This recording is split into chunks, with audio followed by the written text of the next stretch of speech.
Hello बच्चों, कैसे हैं आप सब। मैं शुभम पांडे और आज का हमारा टॉपिक है किसी भी केमिकल इक्वेशन को कैसे बैलेंस करें या किसी भी रासायनिक समीकरण को कैसे संतुलित करें। जैसे ही रासायनिक समीकरण को संतुलित करने की बात हमारे मन में आती है तो हमारे मन में एक सवाल उत्पन्न होता है कि किसी भी रासायनिक समीकरण को संतुलित करना क्यों आवश्यक है। जैसा कि आप लोग पिछली कक्षा में पढ़ चुके हैं और आप सभी को स्मरण होगा द्रव्यमान संरक्षण का नियम।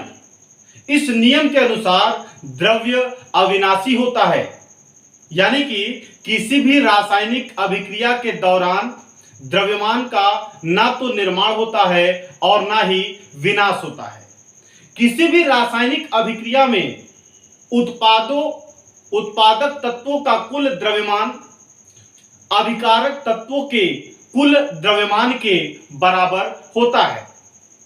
एक दूसरे शब्दों में समझ सकते हैं कि किसी रासायनिक अभिक्रिया के पहले एवं पश्चात तत्वों के परमाणुओं की संख्या बराबर होती है या समान होती है। इसलिए हम कंकाली समीकरण को संतुलित करते हैं। तो आइए कुछ एग्जाम्पल लेते हैं हम कंकाली समीकरण के और इसे संतुलित करने का प्रयास करते हैं। एक एग्जाम्पल है Fe plus H2O, Fe plus H2O arrow Fe3O4 plus H2। यहां पे सर्वप्रथम हमें पहले से ही पता है कि इसे हम क्या बोल सकते हैं, अभिकारक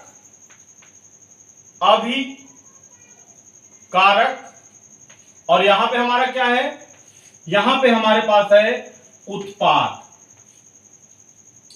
इनको संतुलित करते समय हमें सबसे पहले एक चार्ट बना लेना है और बनाने के बाद इसको आसानी से समझने का प्रयास करना है। यहां पे एक है तत्व और यहां पे लिख सकते हैं हम अभिकारक में परमाणुओं की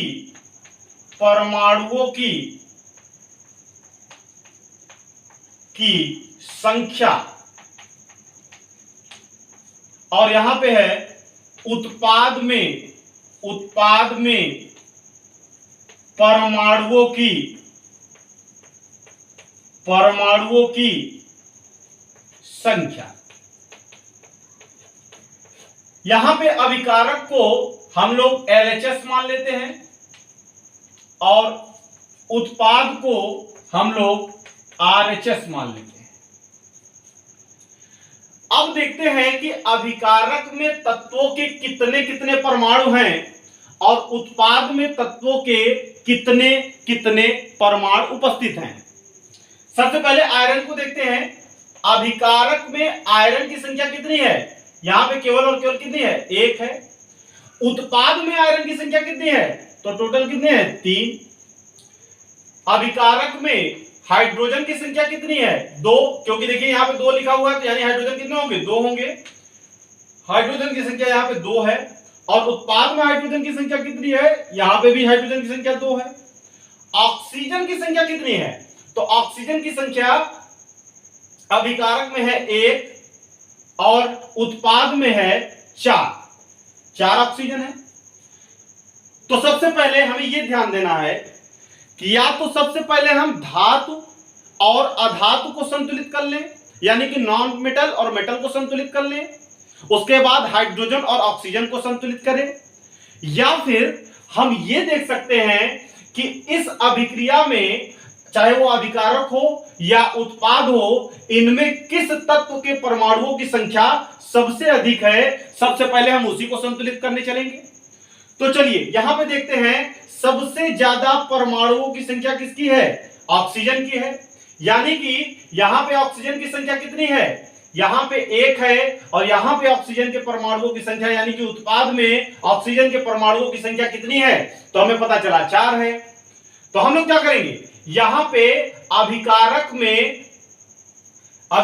के परमाणुओं में, चूंकि यहां पे 4 से गुणा कराएंगे, यानी कि यहां पे हो गया ऑक्सीजन में 1 into 4 is equal to 4 oxygen, और यहां पे हो गया हाइड्रोजन में भी 4 से गुणा होगा क्योंकि दोनों एक साथ में है, तो यहां पे भी क्या हो जाएगा 8 हाइड्रोजन।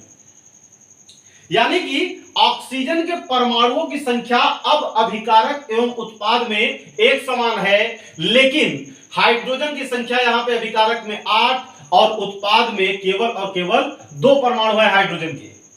आयरन के अभिकारक में अभी भी 1 परमाणु है और उत्पाद में आयरन के 3 परमाणु है।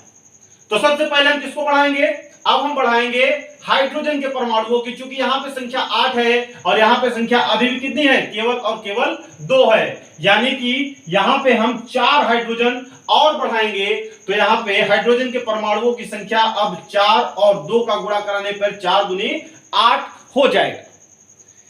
यानी कि हाइड्रोजन के परमाणुओं की संख्या अब यहां पे बराबर हो चुकी है।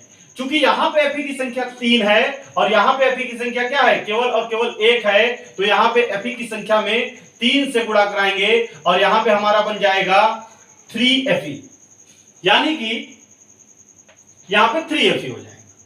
अब जो बैलेंस इक्वेशन निकल रहा है, Fe अभिकारक और उत्पाद में दोनों में 3-3 है, हाइड्रोजन की संख्या अभिकारक और उत्पाद में 8-8 है, और यहां पे ऑक्सीजन की संख्या अभिकारक और उत्पाद में 4-4 है।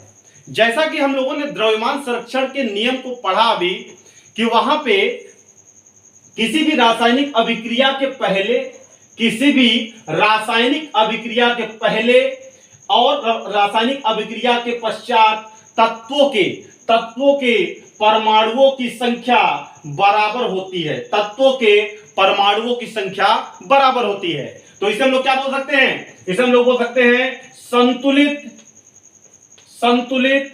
रासायनिक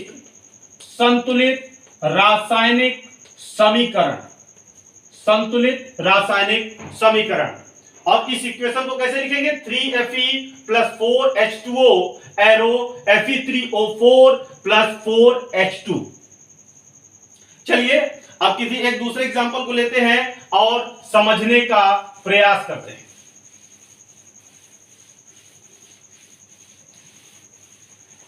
दूसरा एग्जांपल है हमारे पास HNO3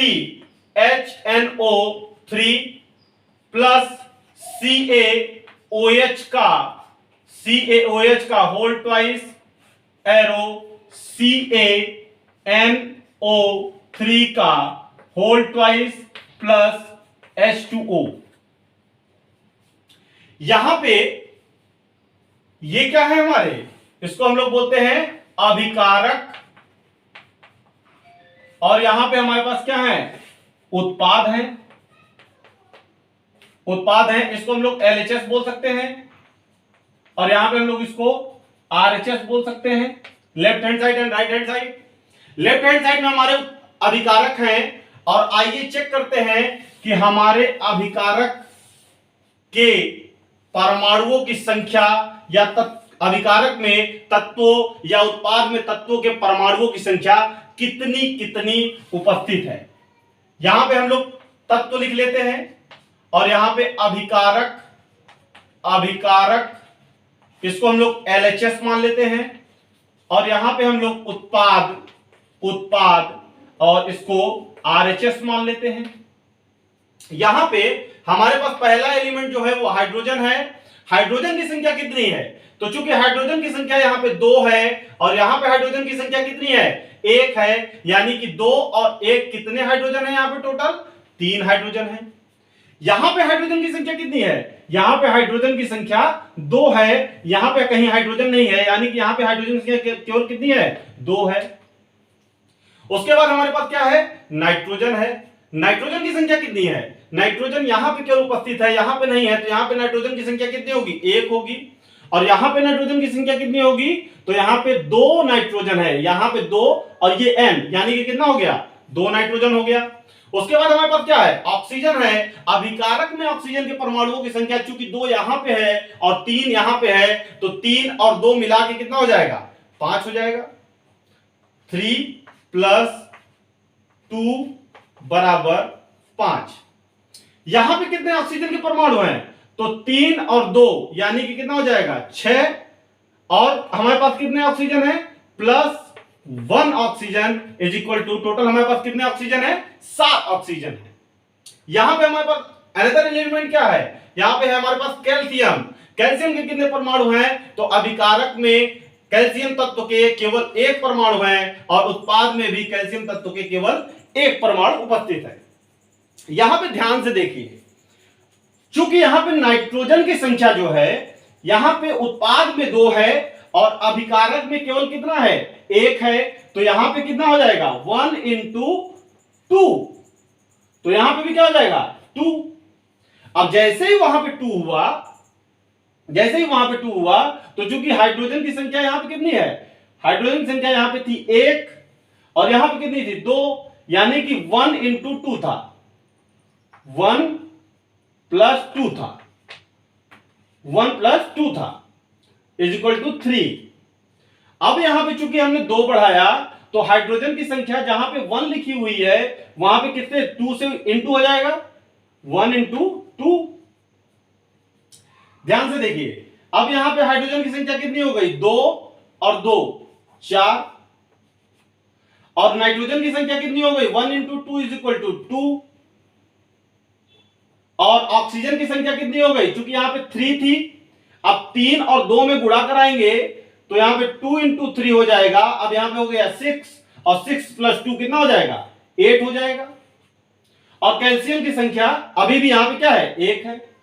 चलिए यहां पे देखते हैं, चूंकि यहां पे हाइड्रोजन की संख्या का मान 4 हो चुका है और नाइट्रोजन की संख्या का मान चूंकि बराबर हो चुका है, कैल्शियम की संख्या का मान बराबर है और ऑक्सीजन की संख्या का मान यहां पे 7 है उत्पाद में और अभिकारक में 8 ऑक्सीजन उपस्थित है।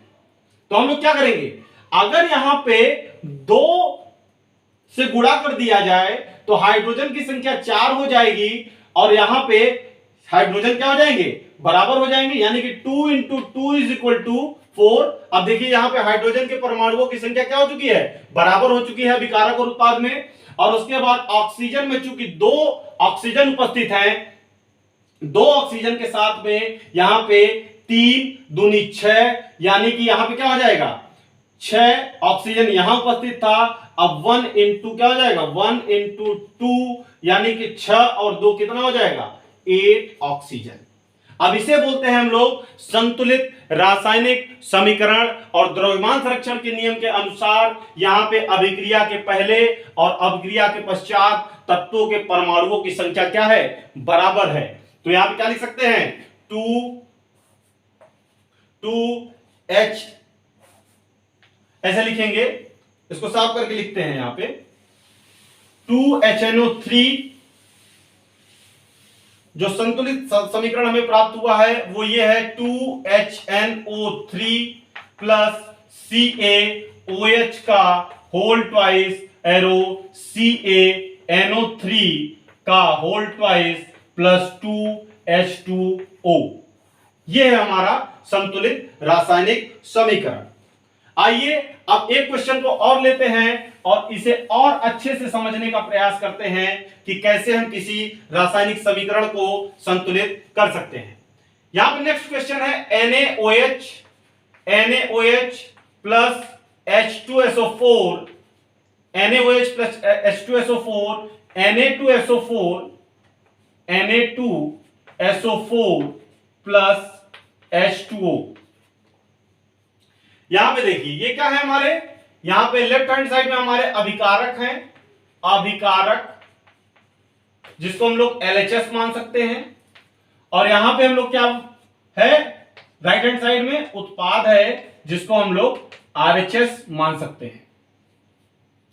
यहां पे कौन कौन से एलिमेंट है, एक चार्ट बनाइए और चार्ट बना के समझिए। यहां पे हमारे पास जो पहला एलिमेंट है या तत्व है वो सोडियम है, यहां पे लिख लीजिए तत्व, यहां पे अभिकारक या LHS, अभिकारक इसी को हम लोग LHS मान सकते हैं, और हमारे पास क्या है उत्पाद है, इसको हम लोग RHS मान सकते हैं।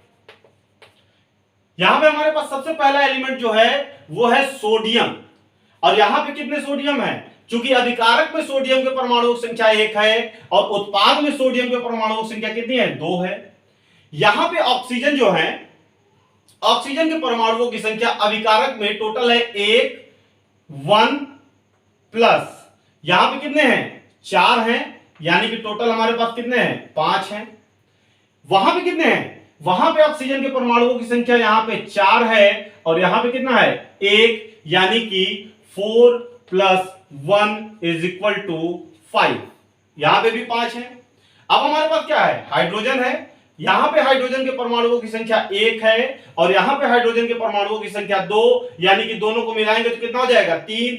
1 + 2 = 3, यानी कि हमारे पास कितने परमाणु हैं अभिकारक में हाइड्रोजन के 3 परमाणु हैं। और यहां पे हाइड्रोजन के कितने परमाणु हैं, तो यहां पे हाइड्रोजन के केवल 2 परमाणु हैं, 2 परमाणु हैं। अब हमारे पास कौन सा अदर एलिमेंट है, सल्फर है, यानी कि सल्फर के परमाणुओं की संख्या अभिकारक में कितनी है, तो सल्फर के परमाणुओं की संख्या अभिकारक में केवल 1 है और उत्पाद में भी सल्फर के परमाणुओं की संख्या कितनी है, केवल और केवल 1 है। चलिए बैलेंस करते हैं। चूंकि यहां पे सोडियम के परमाणुओं की संख्या 2 है उत्पाद में, चूंकि धातु है, सबसे पहले धातुओं के रूप में सॉल्व करने का प्रयास करते हैं, धातुओं को सॉल्व करके फिर हाइड्रोजन और ऑक्सीजन को सॉल्व करेंगे। यहां पे सोडियम के परमाणुओं की संख्या उत्पाद में 2 है और अभिकारक में सोडियम परमाणु के तत्वों में परमाणुओं की संख्या कितनी, केवल और केवल 1 है, यानी कि यहां पे हम लोग क्या करेंगे 2, तो यहां 1 × 2 = कितना हो जाएगा 2।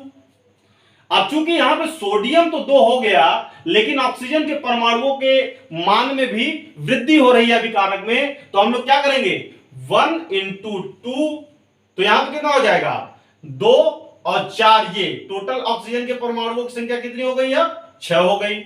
उसके बाद हाइड्रोजन के परमाणुओं की संख्या में भी वृद्धि हो रही है। अब यहां पे देखिए 2 हाइड्रोजन और प्लस यहां पे 2 हाइड्रोजन, यानी कि 1 × 2 + 2 अब कितने हाइड्रोजन हो गए 4। सल्फर के संख्या का मान अभी भी वही उपस्थित है। अब यहां पे देखिए, यहां पे सोडियम के परमाणुओं की संख्या बराबर हो चुकी है, सल्फर के परमाणुओं की संख्या पहले से बराबर थी। अब यहां पे ऑक्सीजन के परमाणुओं की संख्या 6 है, यहां पे अब उत्पाद में 5 है और हाइड्रोजन के परमाणुओं की संख्या अभिकारक में 4 है और उत्पाद में हाइड्रोजन के परमाणुओं की संख्या अभी भी कितनी है, केवल और केवल 2 है। तो हम लोग क्या करेंगे, क्योंकि हमें केवल ऑक्सीजन और हाइड्रोजन को बढ़ाना है, अगर हम यहां पे 2 से गुणा कराएं तो हाइड्रोजन की संख्या अब कितनी हो जाएगी, तो यहां पे हो जाएगी 2 × 2 + 4 हाइड्रोजन और ऑक्सीजन के परमाणुओं की संख्या कितनी हो जाएगी, तो यहां पे हो जाएगा 2 और ये 4, यानी कि 1 × 2 और +4 = हो जाएगा 6। ये रहा आपका संतुलित रासायनिक समीकरण। इस प्रकार से हम आसानी से किसी भी रासायनिक समीकरण को संतुलित कर सकते हैं। चलिए एक एग्जांपल और लेते हैं और आसानी से समझने का प्रयास करते हैं। नेक्स्ट एग्जांपल है हमारे पास BaCl2 + H2SO4 arrow BaSO4 + HCl। इसको यहां पे ध्यान से देखिए, यहां पे बेरियम का एक परमाणु है, यहां पे भी बेरियम का एक परमाणु है, यह आपका अभिकारक है, अभिकारक, और यहां पे आपका उत्पाद है। इसको हम लोग LHS मान लेते हैं, LHS, और इसको हम लोग RHS मान लेते हैं। यहां पे अभिकारक में बैरियम की संख्या 1 है, यहां पे उत्पाद में भी बैरियम की संख्या 1 है। हाइड्रोजन की संख्या यहां पे क्लोरीन की संख्या यहां पे 2 है और यहां पे क्लोरीन की संख्या क्या है 1 है। सल्फर की संख्या यहां पे 1, ऑक्सीजन की संख्या यहां पे 4, यहां पे भी 4, और हाइड्रोजन की संख्या यहां पे 2 है, यहां पे 1 है। यानी कि यहां पे क्लोरीन की संख्या कितनी है 2 है, तो यहां पे हम लोग क्या करेंगे 2HCl। जैसे ही हमने 2HCl किया, यहां पे क्लोरीन की संख्या का मान अब यहां पे भी 2 हो गया और जो